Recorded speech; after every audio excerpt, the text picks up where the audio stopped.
Bonjour Ludovic Norijon, merci d'être avec nous dans le cadre de ces rencontres Pacte économique. Je précise que vous êtes arrivé second au premier tour, derrière le maire sortant, à Saintes. Bonjour et merci pour l'organisation et merci pour l'invitation. Avec plaisir. Donc nous allons évoquer 4 thèmes, en tout cas 4 questions précises qui sont identiques pour tous les candidats. Entrons dans le vif du sujet. La première question, quelle sera votre première décision pour l'économie locale dans les 100 premiers jours? Déjà, l'économie, c'est quelque chose qui me tient à cœur, puisque moi j'étais chargé de développement économique sur le territoire. Je suis fils d'artisan, donc je connais très bien le monde de l'entreprise. Dans les 100 premiers jours, je pense qu'il faut vraiment s'appuyer sur les conclusions du livre blanc des entreprises, qui pointent sur le territoire un manque de vision, un manque de stratégie et la volonté de faire ensemble. Je crois qu'on va en parler un petit peu après, de faire avec les acteurs économiques du territoire. Et dans notre programme, on propose, c'est ça qu'on propose, c'est qu'en premier lieu, il faut faire avec les acteurs du territoire.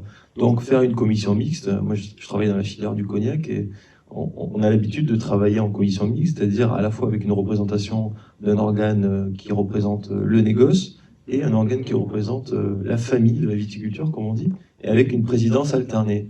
Donc la famille du négoce et la famille de la viticulture travaillent ensemble sur des intérêts qui sont pas hyper évidents de premier abord, mais pourtant tout le monde travaille dans un objectif commun. Eh bien, c'est ma vision de l'économie, c'est-à-dire que les élus sont là pour être des facilitateurs et les acteurs économiques sont des faiseurs. Et nous, on doit être là pour faciliter l'action économique. Donc, dans les 100 premiers jours, je pense que la priorité, c'est de définir ensemble une stratégie pour notre territoire.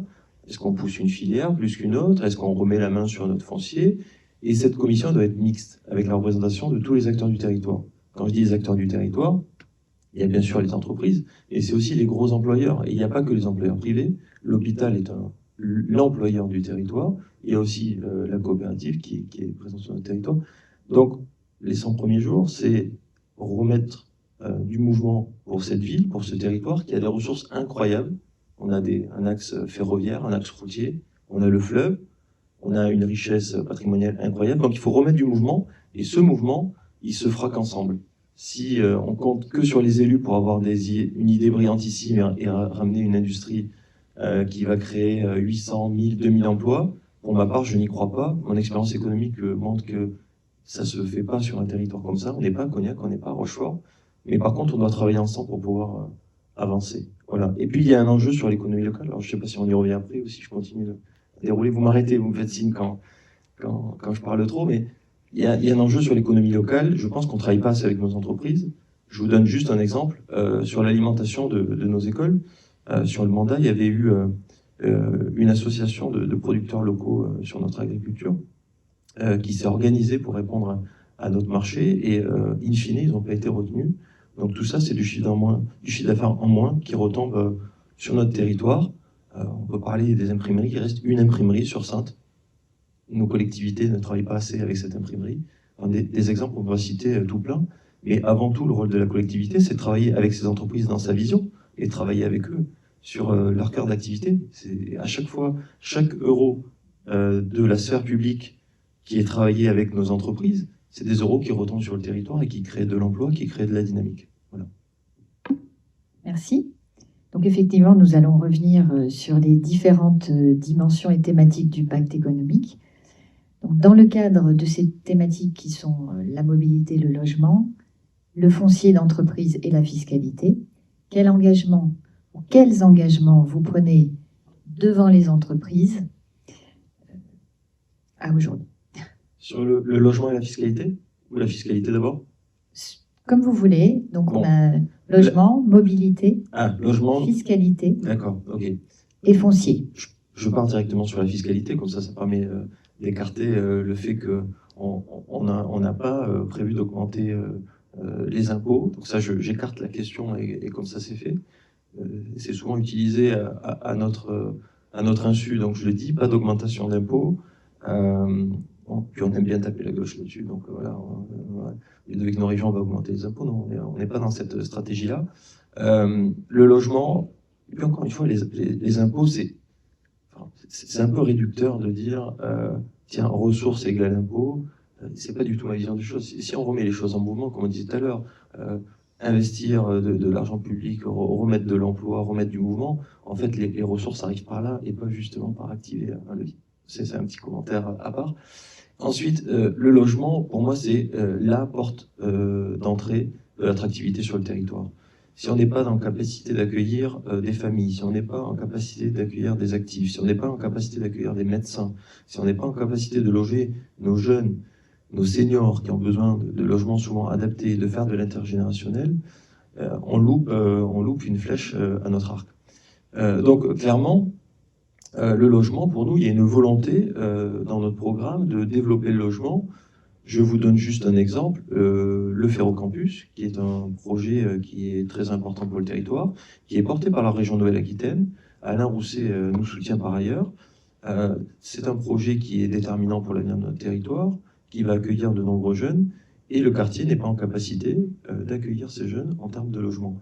Donc clairement, il y a la volonté d'aller sur le logement. Et puis ensuite, je crois que je dois finir sur la mobilité. La mobilité, c'est un des 3 axes de notre programme. C'est essentiel. Je pense qu'on est en retard sur la question sur notre territoire. Une ville qui vit, une ville qui est en mouvement, c'est une ville où les gens peuvent se mouvoir facilement sur notre territoire. On a, pour moi, je dis toujours qu'on a 3 points d'attache sur cette ville qui se dessinent. Le Ferrocampus, notre centre-ville, qui est pour moi quand même la priorité de notre action dans la dynamique de notre ville, et puis le site Saint-Louis. Ces 3 sites-là, les relier et les animer, c'est concrètement dessiner la ville de demain. Donc on a un retard sur l'accessibilité, parce que l'accessibilité, c'est pas que les voitures et les vélos, c'est aussi les piétons, comment on aménage notre centre-ville, comment on rend cela accessible. Les pistes cyclables, on a un gros retard sur le centre-ville, donc nous on propose dans notre programme de développer un axe gare-hôpital qui puisse nous permettre de traverser cette ville et vraiment d'avoir une mobilité qui soit facilitée dans notre centre-ville. Et il y a aussi une question de favoriser les transports en commun, et notamment il y a une question d'aménagement des horaires sur le week-end. C'est quelque chose qui nous est beaucoup remonté de nos enquêtes de terrain. Voilà.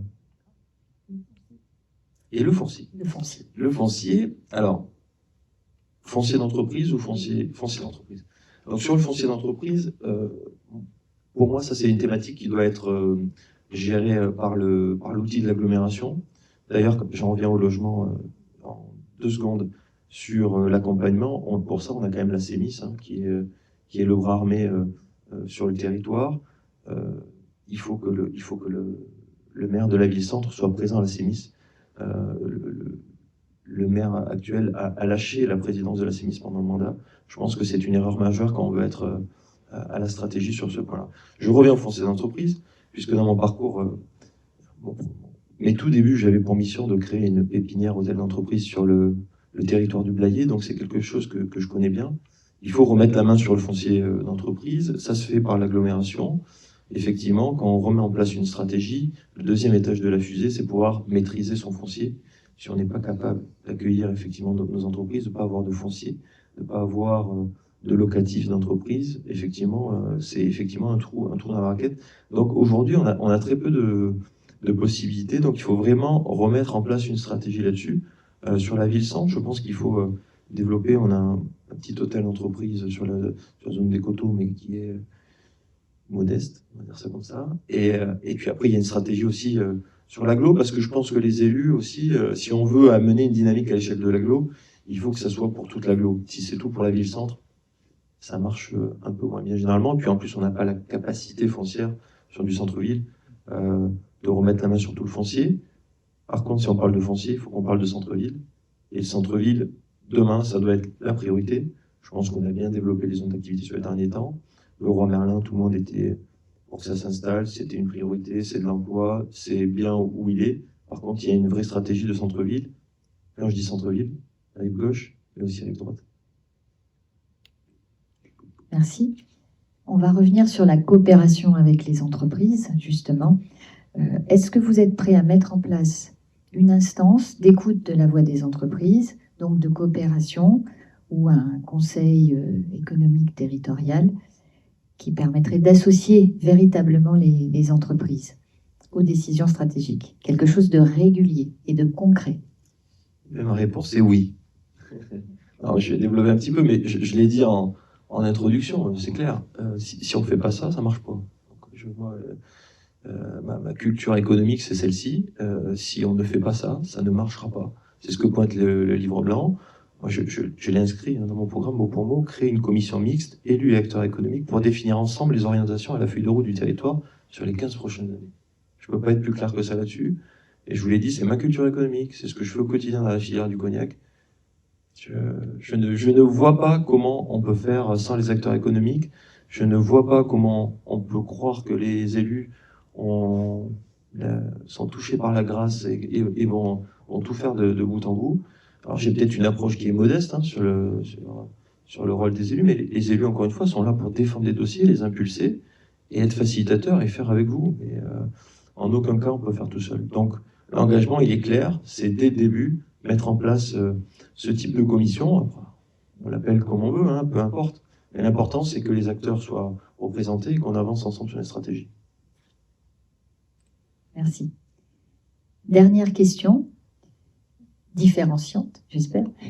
Pourquoi votre projet est-il le plus favorable aux entrepreneurs et à l'emploi local? Je pense tout simplement, avec tout ce que je vous ai dit, que c'est une culture, quoi. Moi, je l'ai en moi. Vous connaissez mon parcours, vous connaissez mon approche. Je pense qu'il est différenciant dans le sens où on est dans de la concertation et on est dans le faire avec. On a parlé de l'économie, mais sur la ville de Saintes, il y a des associations de commerçants, il y a un tissu associatif qui travaille pour faire de l'événementiel, pour animer le centre-ville, il y a un tissu culturel, il y a des acteurs qui sont bien identifiés et qui ont l'habitude de faire. Donc, certainement, ce qui me différencie des autres, maintenant je peux dire de l'autre, puisqu'on n'est plus que deux, c'est cette culture-là du faire ensemble et du faire avec les faiseurs sur le territoire. Merci. Nous avons un peu de temps. Souhaitez-vous aborder d'autres points ou juste nous livrer une dernière réflexion? Non, la réflexion globale, c'est celle-ci. C'est vraiment, il y a une nécessité de remettre Saintes en mouvement. Il y a une nécessité de faire avec les acteurs du territoire. Il y a une nécessité de garder nos jeunes sur le territoire. Il y a une nécessité qu'on regarde vers l'avenir. Saintes a une chance incroyable. Je l'ai dit en introduction. Je pense que beaucoup de nos villes voisines rêveraient d'avoir les atouts, les as qu'on a dans la Manche pour notre avenir. Maintenant, il s'agit de remettre la vitesse et de se remettre en mouvement. Il n'y a que ça qui ramènera de l'emploi et de la dynamique. Je pense que ceux qui vous vendent, encore une fois, le projet qui ferait que ça renversera la table, pour ma part, je n'y crois pas. Un mouvement amène du mouvement. Ça se fait petit à petit. On amène de la dynamique. On est dans de la progression continue. Il faut apprendre de nos erreurs, faire avec, et surtout, encore une fois, l'avenir se construit tous ensemble. Il n'y a pas d'autre alternative à ça. Après, qu'est-ce que je pourrais rajouter? Si dans la méthode, quand même, je me décale un petit peu du champ économique, mais c'est important. 2 points qui me semblent importants, c'est dans la gouvernance, et ça fait un peu le lien avec ce que je dis sur l'aspect économique, c'est que si nous sommes élus dimanche soir, nous voulons aussi rénover cet appareil démocratique et dans la gouvernance faire avec aussi les citoyens. Il ne faut pas tout le temps les tenir en marge des décisions, les mettre au plus près. Donc pour ça, on a un vrai projet de démocratie participative et de représentation par quartier. Et puis il y a la question des services, puisque l'attractivité, on parle beaucoup d'attractivité. L'erreur classique des élus, c'est de dire attractivité égale économie égale police de l'économie, entre guillemets. On va taxer des logements vacants, on va essayer de s'immiscer dans une espèce de logique où en fait on n'a rien à faire. Pour moi, l'attractivité, c'est qu'est-ce qu'on fait pour que les gens s'installent ici et qu'ils restent ici. Et il y a quand même la question derrière des services. Plan de rénovation des écoles, accès aux soins, alimentation saine, événementiel, culture.